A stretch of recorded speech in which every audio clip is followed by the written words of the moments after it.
क्या आपने कभी गहराई से ये सोचा है कि जब इंसान की आखिरी सांस निकलती है तब वास्तव में क्या होता है?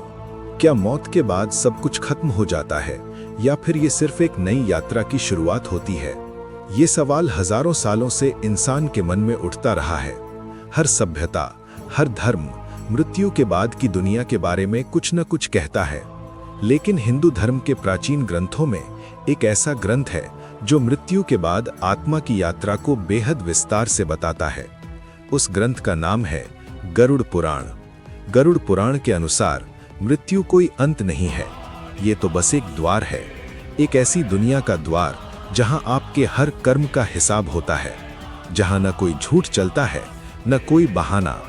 मृत्यु का पहला क्षण, जब मनुष्य की अंतिम सांस निकलती है तब शरीर शांत हो जाता है, लेकिन उस समय एक अद्भुत घटना घटती है। आत्मा धीरे धीरे शरीर से अलग होने लगती है। शुरुआत में आत्मा को समझ ही नहीं आता कि क्या हो रहा है। वो अपने ही शरीर को देखती है, अपने ही परिवार को देखती है। घर में रोने की आवाजें गूंज रही होती हैं। माँ रो रही है, पिता रो रहे हैं, भाई बहन रो रहे हैं। आत्मा उन्हें पुकारती है, वो चिल्लाती है, मैं यहाँ हूँ, मैं ठीक हूँ, लेकिन कोई उसे सुन नहीं पाता। वो उन्हें छूने की कोशिश करती है, लेकिन उसके हाथ उनके आर पार निकल जाते हैं। उसी पल आत्मा को एहसास होता है, अब वो इस दुनिया का हिस्सा नहीं रही। अब उसका शरीर, उसका नाम, उसकी पहचान सब पीछे छूट चुके हैं। अब उसकी पहचान सिर्फ एक चीज है, उसके कर्म। मृत्यु का पहला क्षण जैसे ही आत्मा ये समझने लगती है कि उसके साथ क्या हुआ है, अचानक वातावरण बदल जाता है।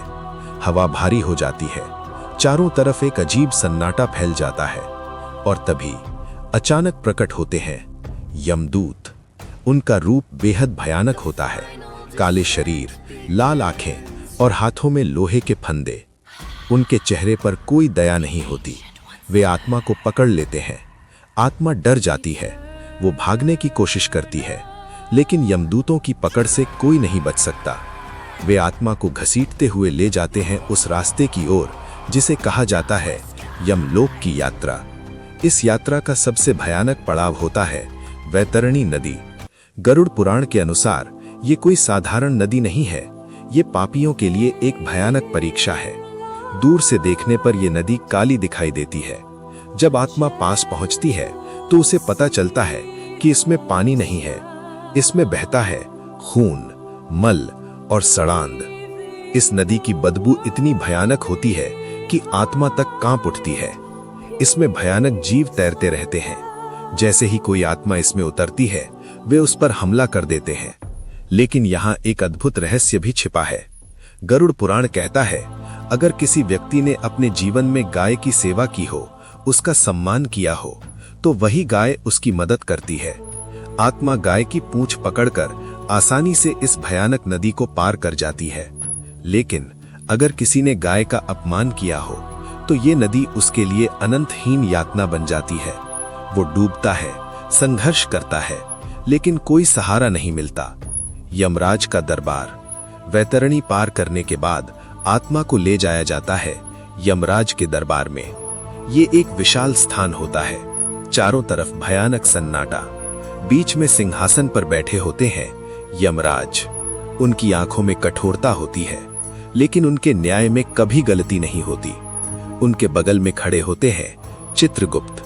चित्रगुप्त के पास हर आत्मा की पूरी कहानी लिखी होती है।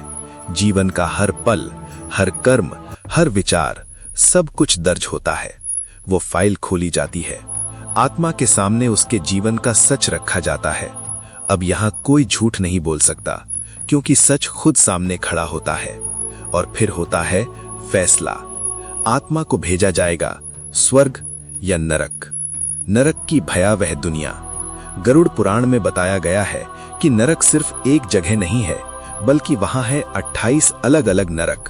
हर नरक अलग है, हर नरक की सजा अलग है, और हर नरक उन लोगों के लिए है जिन्होंने जीवन में अलग अलग तरह के पाप किए हैं। तमिश्र नरक। ये एक ऐसा स्थान है जहां सिर्फ अंधेरा है, इतना घना अंधेरा कि आत्मा को अपना अस्तित्व भी महसूस नहीं होता।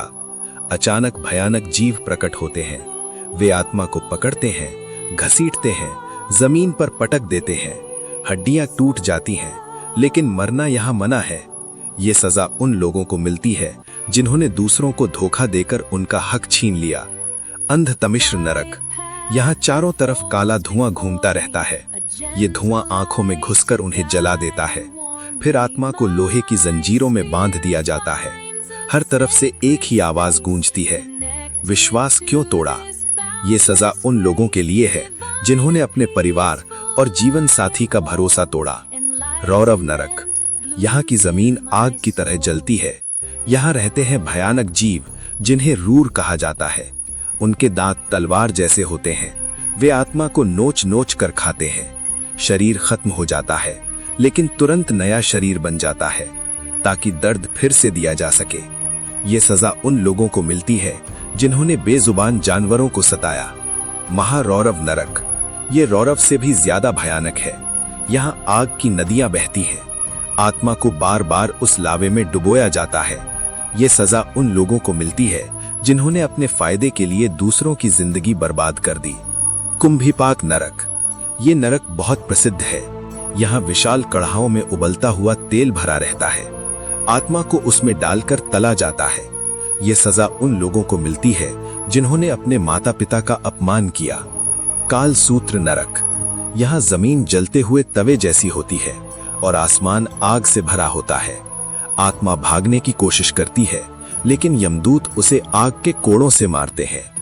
असीपत्रवन नरक, ये एक भयानक जंगल है, लेकिन यहाँ पेड़ों पर पत्ते नहीं, तलवारें उगती हैं। जैसे ही आत्मा भागने की कोशिश करती है, ये तलवारें उसके शरीर को चीर देती हैं।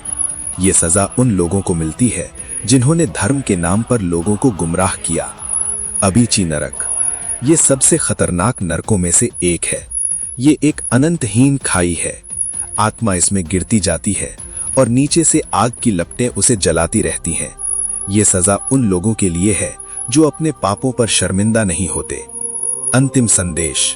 दोस्तों, गरुड़ पुराण का उद्देश्य हमें डराना नहीं है। इसका उद्देश्य है हमें सचेत करना। ये हमें याद दिलाता है कि जीवन बहुत अनमोल है।